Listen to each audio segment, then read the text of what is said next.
paraphrase a little bit. So I took the liberty in doing just that. How you doing today, my good sister, Dionne Nicholls-Germain? I am well. I'm just coming down from that intro. Thank you so much. you Thank you. Sometimes, you know how much you've been up to in the world. And so to have that reflected back, thank you very much. Not a problem. It's truly an honor. I myself, I was raised by my grandmother, and we have a very strong matriarchal type culture. And with that being said, even in more science, and we're in this fest today, we embrace the fact that our mothers is our first teacher. So with that being said, I truly do hope our listening audience get a paper, take some notes, because the profoundness of life experience to me brings some of the greatest wisdom.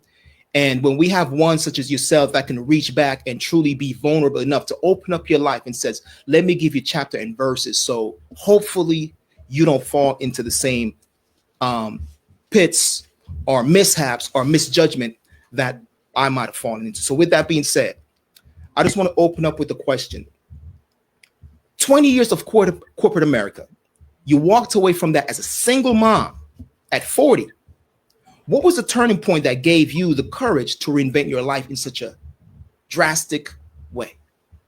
Well, interestingly enough, I was at this crossroads, and I think it happened somewhere around 40, where you just, so I'll just kind of pull back a little bit. So I'm a small town girl from Ottawa, Ontario. And that was the dream, was to move to the Big Apple and work on Fifth Ave and work in fashion. And as you mentioned, I got to do that for over 20 years in women's luxury European fashion at that. So I got to travel to the most beautiful places like Paris and Italy and Germany, free clothes. I mean, all the things, right? Yes. From the outside looking in, I am truly living my dream. Mm-hmm. But I just came to a point in my life where I just felt there was more. Okay. I didn't know exactly what it was at the time, but there was something calling me. Mm-hmm. That I was called to do something more on this planet. And it wasn't a straight line. And we're going to get into a bit of my story around why I'm so passionate about the power of forgiveness. However, I knew I wanted to use my voice. I knew I wanted to empower women. Yes. And so that's what set me on this path. And along the way, I realized, you know what? I thought I wanted to be a kindergarten school teacher. Mm-hmm. That was my initial exploration. And right around that time, my son's father reaches out, who at this point we are estranged. Not estranged, we're just not together anymore, right?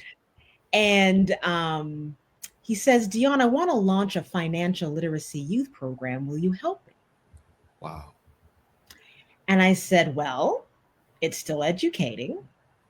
It's still empowering the next generation. Yes. Just in a different way. That's right. However, it's my ex. So of course I had to take a moment to think about it. Yes. Seriously. And I said, you know what? Your gifts don't always come packaged exactly the way you expect them to. So I went for it. So we ended up creating this curriculum, got the nonprofit solidified, took my transferable skills. Now I'm creating a website, and before you know it, we're teaching our curriculum in under-resourced areas was our focus, right? How can we give them the blueprint that we didn't have when it comes to financial empowerment, and taking it to youth nonprofits, et cetera, youth organizations. And before you know it, we got signed to a network, and now we're touching not just thousands around the tri-state area, but around the world. And that was the impetus for my journey. Mm-hmm. It was not having all the answers, right? But having a clear vision that I would be empowering in some form or fashion, and I'd be using my voice. So I always say, have a dream, but then leave room. Because as you know, I'm not here talking about a financial literacy nonprofit right now. I allowed some time to evolve, and so it led to this this focus around forgiveness, around coaching. So eventually I did end up leaving the nonprofit, leaving the podcast, but all of that was actually still informing my purpose and how I ended up deciding that coaching and personal transformation leadership was the direction I wanted to go. Wow, very powerful. As you're speaking, it just reminds me of perspective. It is said that life is truth and falsehood strangely mixed. So if we have truth on one hand, the positive, and we have the falsehood, the illusions of what we think situations could be, sometimes people can wrong us because they have a wrong reference. So I see the need clearly for forgiveness. Mishaps happen in life.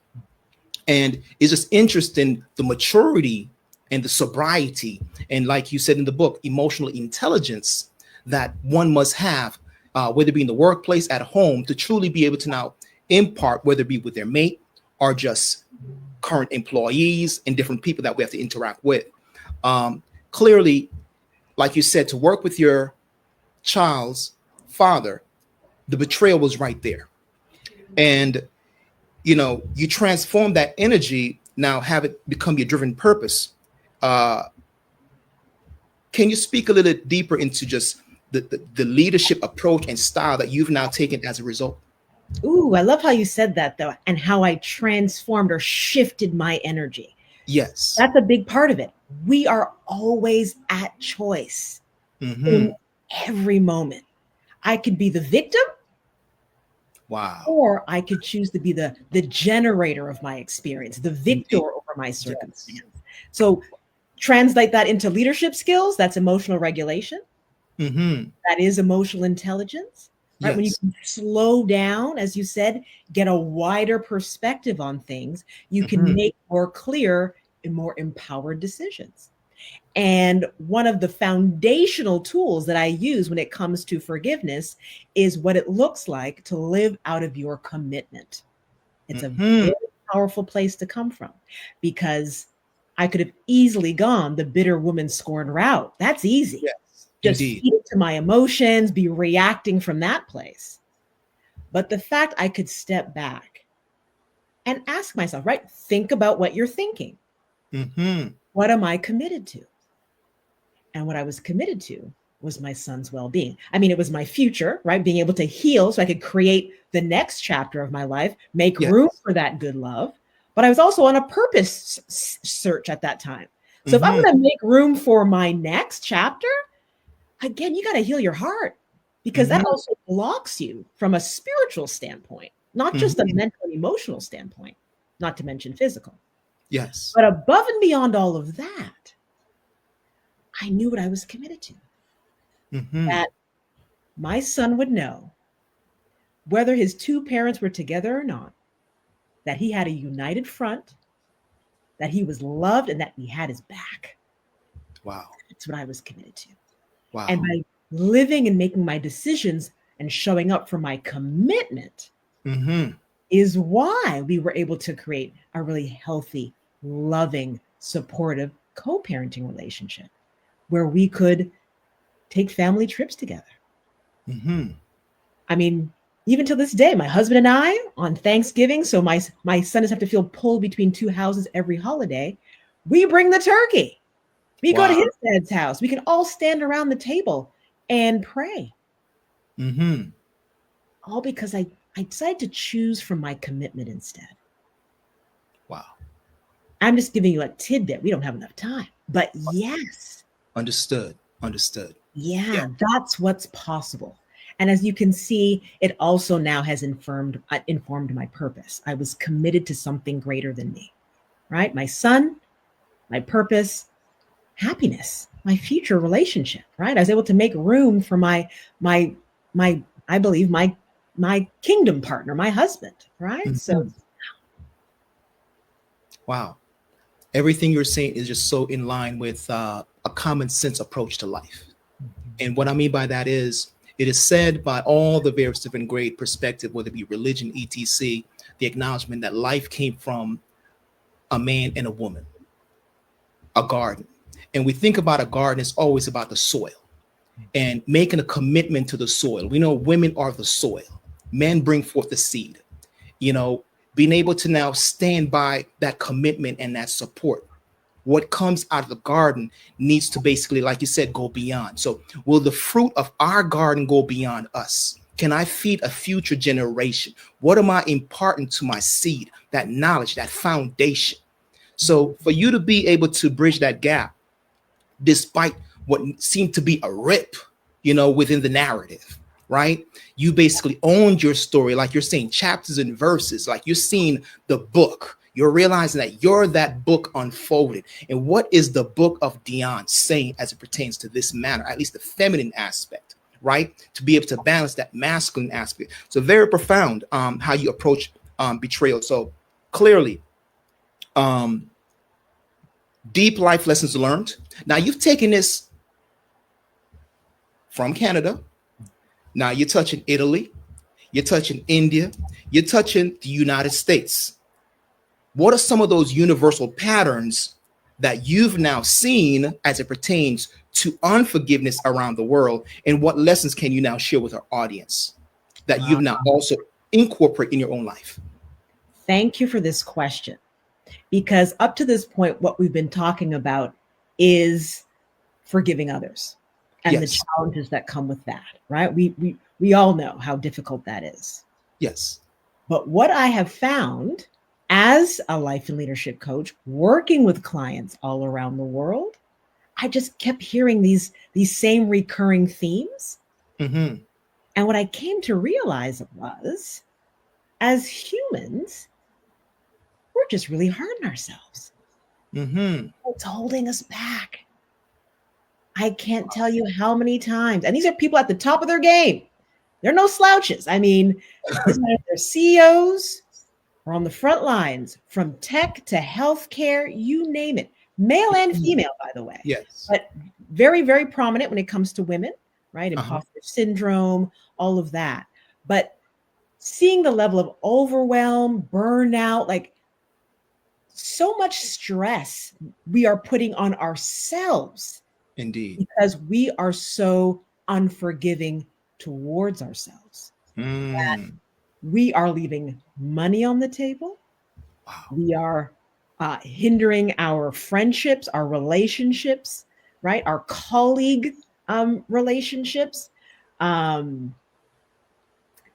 physical well-being. All of these things are being impacted because we can't be a little more compassionate with ourselves. So we're not speaking up in a meeting unless we are 155% right.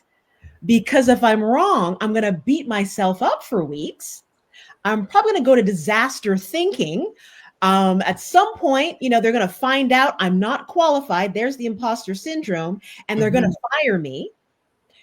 Then I realized, wait a second. So if you're not speaking up in these meetings, how much gold is the company missing out on?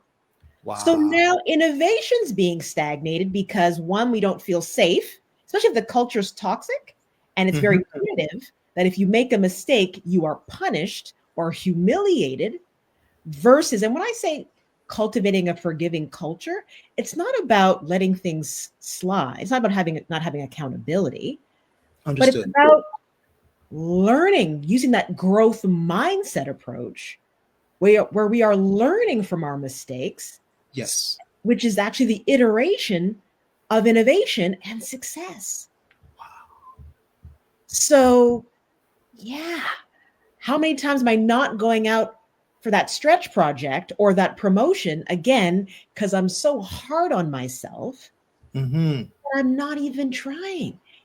Have you heard the most recent article about Nike, the most recent breaking news?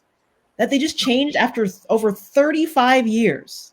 They just changed their slogan from just do it to why do it?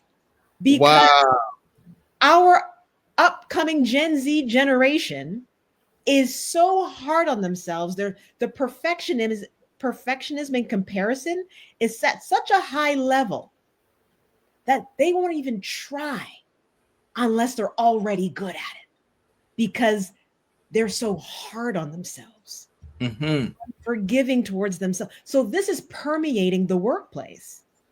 And there's a bottom line to this. So this is not just woo-woo stuff. Yes. Because if we are creating a more forgiving culture where we're using a more of a compassionate approach to mistakes and failures, so we can feel safe to share ideas, where we are feeling more well because we're not overperforming because we think, I don't work hard enough. If I don't wear myself out, well, then I won't get the promotion, or I'm not even going to try and negotiate. Because again, I don't know my worth because I'm so unforgiving of myself. Right? Everything goes up when we are practicing forgiveness, right? We're becoming more emotionally intelligent, growth-minded, resilient, all the things we're looking for in leadership, right? Empathetic. And when we don't, all of those things go down. And guess what? So does profitability. Well said. So that's why I say forgiveness is good business. But that goes for working at home. Yes, it is. It's interesting. Forgiveness is good business. And there's the reflection is the business of man, right? As you were speaking, you said, think about what you're thinking about. That's reflection, contemplation, very profound. Sometimes people can actually think, but then you said even deeper, think about what you're thinking. So it creates another aspect where you become the observer. Very powerful. And then you connect it with even just the Nike, their slogan, with the why. In business, it's always about that why, that motivation, your why being the future, your children. Very powerful. And forgiveness can be such a huge hump than one would have to get over. Now, you've taken it globally. Let's go into some practical steps as it pertains to like letting go, because sometimes we want to hold on to that hurt. I've seen people where, they feel like, no, I get a lot of attention because I'm ill. So they don't want to let go of the illness, right? I get a lot of attention because guess what? I'm right and you're wrong. So they want to kind of hold on to that position. But for that peace, like you're saying, in that environment to heal and not affect the profitability, etc., the various different aspect, one got to go deeper. And forgiveness is such a thing where now it's like you understand the rules, right? You need a coach. You truly need a coach. You need somebody who's neutral enough to tell you those hard things. And hopefully you can go and think about what you're thinking about. Very profound. Many people struggle with forgiveness themselves. What practical step can someone take today to begin releasing that unforgiveness?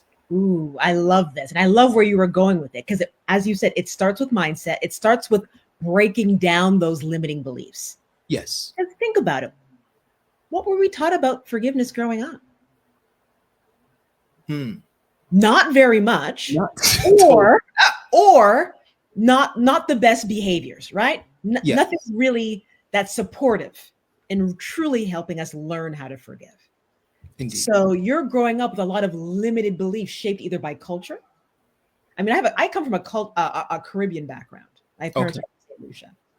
And I don't really remember having conversations about forgiveness. Have you ever had your parent actually acknowledge they made a mistake and come back to you? I mean, you might have seen that on Cosby Show, maybe.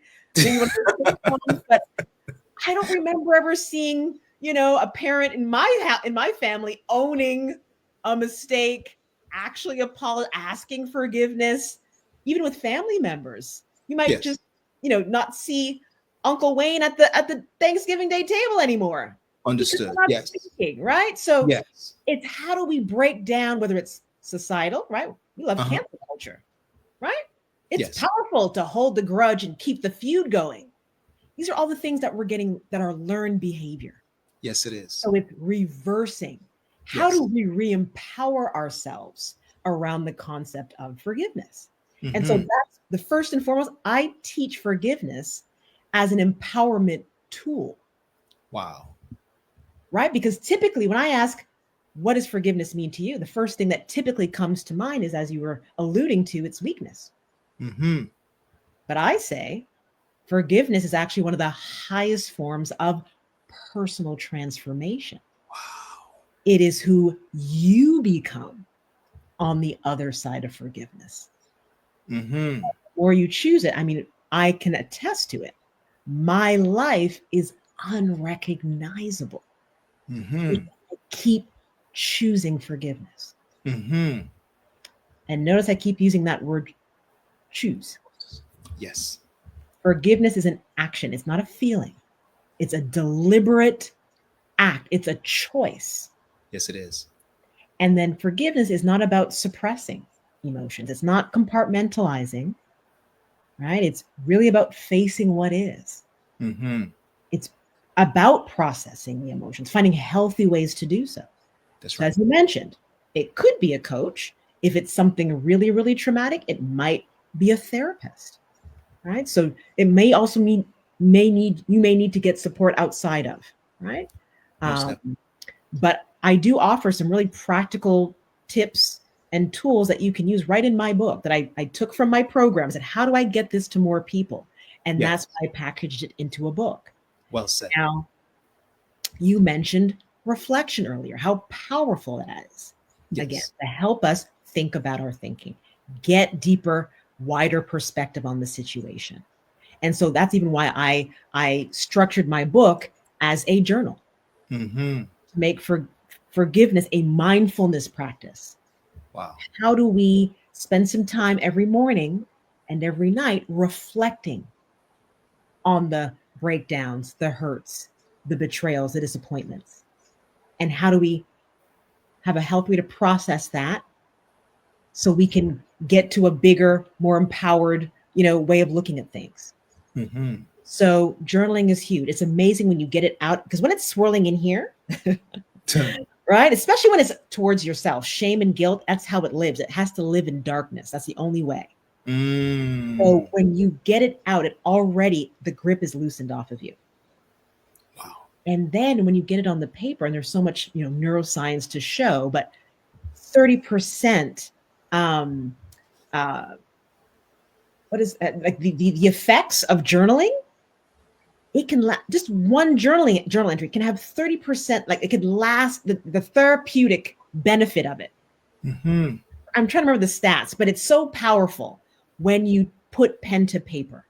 Wow. And get those ruminating thoughts, right? Those when we're playing things over and over again, when you get it out of you and onto the paper, how therapeutic and healing that is already. So that's a big suggestion, or I'm a big proponent of journaling. Most definitely. And it's amazing that when you start to get it out on paper, going back to some of the neuroscience, when our amygdala is hijacked, that's the area where we process critical thinking. When that is hijacked by high emotion, right? Mm-hmm. Anger, frustration, all the things, right? Critical thinking goes out the window. And that's why we're reacting. We might be saying things that we can't take back, or doing something vengeful that we could regret. Mm-hmm. But when we can slow down, process, we get back our critical thinking, and that's why we can get a wider lens on things. Mm-hmm. And for example, you might be able to, so for example, with my father, okay, I was actually estranged from him for almost 30 years, really. Okay. And that's because growing up, he dealt with mental illness. He still does. And when he would have those bouts, breakdowns, if you will, he would hurt my mom. He would be physically abusive to my mom. Mm-hmm. So when you're 4 or 5 years old, that's all I held on to for a really long time. Because that's all you don't understand very much at that time. And that's right. Held on to that. You hurt my mom. So I didn't speak to him very long for a very long time, or I just never had a really close, intimate relationship. Even when I didn't feel connected to him, because luckily my mom did have him removed from the home when we were probably still maybe 5, 6 years old. And it's not until in my adulthood, after I've decided to collaborate with my son's father, my ex, on this nonprofit where we are rewriting our legacy and putting good into the world, that organization and program would then bring us back to our hometown. We were both from Ottawa, Ontario. And we were teaching at our alma mater. Wow. Believe it or not, our alma mater called us back to teach a 6-month engagement. Awesome. All because I chose to forgive. Yes. And said yes. So now we're flying back and forth once a month. Wow. And something compelled me to go and look for my father. Mm-hmm. So we'd start having lunch every time I was in town. That by the time we launched the program live with a podcast, live taping on campus to get the buzz going, I had both my parents sitting in the front row cheering me on. Even they were friends again. And I hadn't had that since I was probably doing gymnastics, like I said, when I was 5. All Wow. because I chose to forgive. So I'm like, wow, now my son meets his grandfather at 13 years old, all because I chose forgiveness, right? And I could keep going. That's right. But I say all this to say, in my adulthood, having time to process and reflect, Mm-hmm. I realized that my dad wasn't well. Wow. He didn't really want to hurt my mom. That's right. So I was able to get to a place of empathy Mm-hmm. for my dad. That's right. And I want to make this very clear distinction that having compassion for someone doesn't mean you have to condone the behavior. Well said. Especially if it's not safe, right? If you are literally physically in danger or emotionally in danger. That's right. But you're forgiving so you can be free. That's right. That's why I say it's for your personal transformation and growth. That's right. So you can forgive and still have boundaries. That's right. So just want to make sure that's clear. Yes, it is. Crystal. Do you see when you have time to reflect? Journaling is one way to access that. Mm-hmm. How you can start to have a wider, more empowering perspective around the situation. Wow. So think about the generational healing that's taken place, the exponential healing that's been taking place, the limitless possibility that has been taking place because I keep choosing forgiveness. Wow. Yeah. So that's just one example Yes. of a practical way of accessing forgiveness. Believe it or not, gratitude is another very effective way of moving yourself towards forgiveness. Wow. I love a gentleman, his name is Myron Golden. He says, can you be grateful for what you were bitter for? Mm. And then I added, so you can be better for it. Because when you can do that, there's so much I can still be grateful for in terms of my son's father. Yes. That when you practice gratitude, it actually opens up your heart. Mm-hmm. It primes the heart open. When we are unforgiving, it's closing up our heart. We're limiting what's possible. That's in so terms true. of healing, etc., connection, wider perspective, all the things. So there is so much neuroscience again around the power of forgiveness that it can literally, you might have heard of neuroplasticity. It Yes. can practice, having a regular gratitude practice can literally rewire your brain to look for the good, even in the most difficult situations. So, for example, in the circumstance of my son's father, I found my voice. Mm-hmm. Like, I had to understand and be grateful that he was one of my greatest teachers. We had met very young. We were college sweethearts. I was only 19 at the time. We were together for 17 years. Got it. And I realized that going through that situation, by no means, it hurt me to my core. Mm. So I'm not dismissing that. That's right. And yet I can be grateful because within that situation, he became my greatest teacher. And that is true for most difficult situations. You're wondering, why is this person causing me so much pain? In the moment, you don't get it. Mm-hmm. But when you really take time again to practice that gratitude, that reflection, you realize, hey, they're in my life for a reason. So instead of why me, what is the meaning of this moment?